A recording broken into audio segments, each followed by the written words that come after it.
Baik, kita masuk ke sesi terakhir. Ini sesi pamungkas. Perhatikan karena ini agak panjang. Bagaimana supaya Anda bisa sangat percaya diri untuk berbagi. Yang pertama, Anda harus selalu meningkatkan pola pikir Anda. Belajar ilmu baru.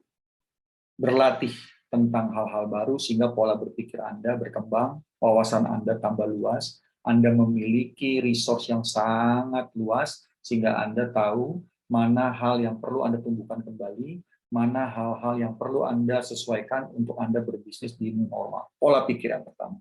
Yang kedua, pola diri. Apa pola diri? Pola diri itu adalah bagaimana nilai-nilai diri Anda, value Anda akan berguna untuk selalu Anda tingkatkan untuk menghadapi era new normal ke depan. Cara berkomunikasi berbeda, cara berinteraksi berbeda. Nilai-nilai yang akan diambil, yang akan digunakan oleh seluruh orang, itu akan berbeda. Disinilah perlunya pola diri. Yang ketiga adalah tentang pola aksi atau pola kerja. Kenapa ini penting? Ya, kenapa? Karena kita perlu efisien. Ya, pola aksi yang Anda harus pelajari adalah bagaimana dengan melakukan aksi yang sedikit, pekerjaan yang simpel, Anda akan mendapatkan hasil yang lebih besar. Inilah yang akan Anda dapat jika Anda berbagi, dan Anda akan mendapatkan banyak hal baru karena Anda berinteraksi dan bersinergi. Ingat, pola pikir kita sering sebut dengan namanya thinking, pola diri kita sebut namanya being, pola kerja atau pola aksi ini kita sebut yang namanya doing. Thinking, being, doing. Ini yang akan banyak membantu Anda untuk Anda menimbulkan hasil yang lebih baik, dan juga Anda bisa terus berinteraksi untuk ini, tiga hal ini tumbuh dalam diri Anda. Ada yang bertanya kepada saya, Coach, bagaimana kita melatih pola berpikir sehingga kita benar-benar bisa tumbuh secara terstruktur dan tersistem? Oke, ada tantangan pola pikir yang namanya mindset. Mindset kita ini selalu mengganggu. Ya, ada 7 hal tantangan pola pikir yang saya ambil dari pengalaman saya melakukan coaching selama ini. Yang pertama, menentukan sebab dan akibat. Banyak dari kita fokus di akibat. Akibat adalah efek. Akibat adalah hasil dari apa yang Anda lakukan. Anda tidak akan bisa merubah akibat tanpa Anda memperhatikan sebab apa yang harus Anda ubah. Jadi fokuslah ke cause mindset Anda. Jangan fokus kepada akibat. Karena pada saat Anda fokus kepada akibat, Anda hanya timbul alasan-alasan. Timbul satu hal yang menyalahkan orang lain. Timbul kepada hal yang tidak melakukan apapun yang akan mengubah hasil yang Anda dapatkan. Ingat yang pertama, cause and effect. Pahami mindset ini sehingga Anda benar dalam melakukan tindakan. Yang kedua, antara takut dan aman.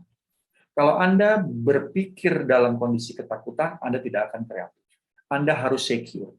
Anda harus aman dalam kondisi berpikir, sehingga Anda bisa menimbulkan kreativitas-kreativitas baru, hal-hal baru, inovasi baru untuk Anda menuju new normal ke depan. Thinking.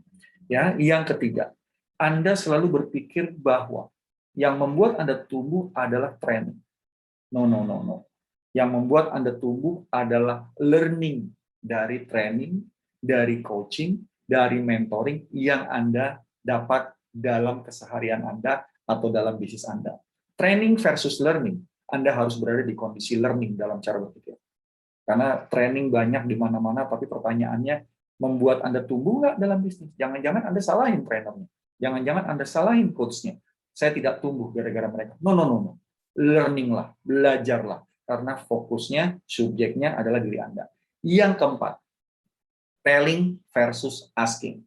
Mindset telling, senangnya ngasih tahu orang, senangnya ngajarin orang. Tapi ingat, pada saat Anda menggunakan pertanyaan, Anda akan dapat banyak hal. Jadi, asking akan membuat Anda banyak tahu.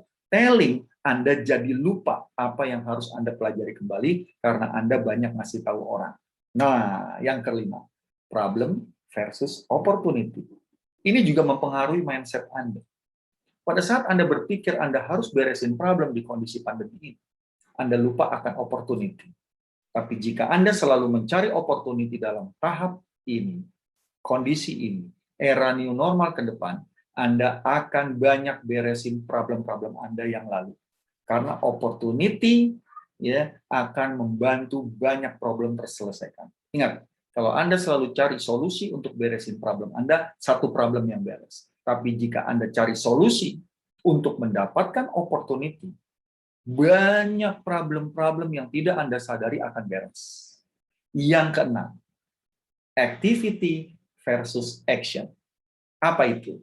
Ingat, pada saat Anda menghasilkan hasil yang luar biasa, itu karena Anda beraksi. Full energy, full emotion, full yang namanya passion, Anda suka, Anda action, Anda terlihat benar-benar amanah, benar-benar yang namanya ikhtiar dalam melakukan pekerjaan Anda. Beda kalau Anda hanya melakukan aktivitas bisnis saat ini.